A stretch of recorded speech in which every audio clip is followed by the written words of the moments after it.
Hello everyone, welcome back to Blender Beginner series. In this video, you will learn how to add basic mesh objects and how to move, rotate and scale them using just a few keyboard shortcuts. Let's learn how to add an object in your scene. Shift A will open up the add menu. Go to mesh and then select anything you need to add like plane, cube, circle, UV sphere, anything you need. Let's just add a cube. Same way, if you need to add camera or something, you will go and press Shift A and then go to the camera button. So the camera is added. Now you might be noticing that whenever we are adding something new, like let's add a cylinder too,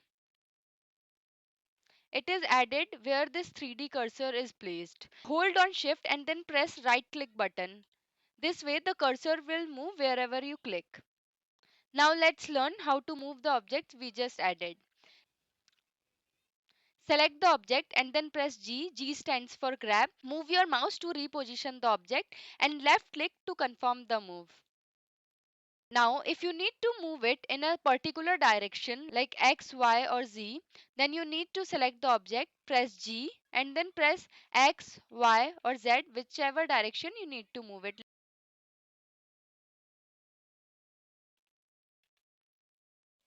Now let's learn how to rotate the object. It is way more similar to how we grabbed the object. Just select the object and then press R and move your mouse freely and then right click to confirm the movement.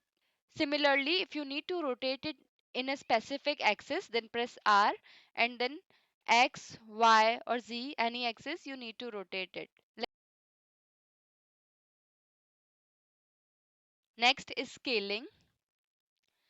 Pr- Select the object and then press S and then move your mouse up or down to scale it. Likewise, if you need to scale it in a particular direction, then press S and then press X to scale it in X direction, Y to scale it in Y direction, and Z to scale it in Z direction. Now you have learned how to move, rotate and scale objects in Blender. These are the most important topic that you will use every day in 3D modeling. If you found this video helpful, do subscribe.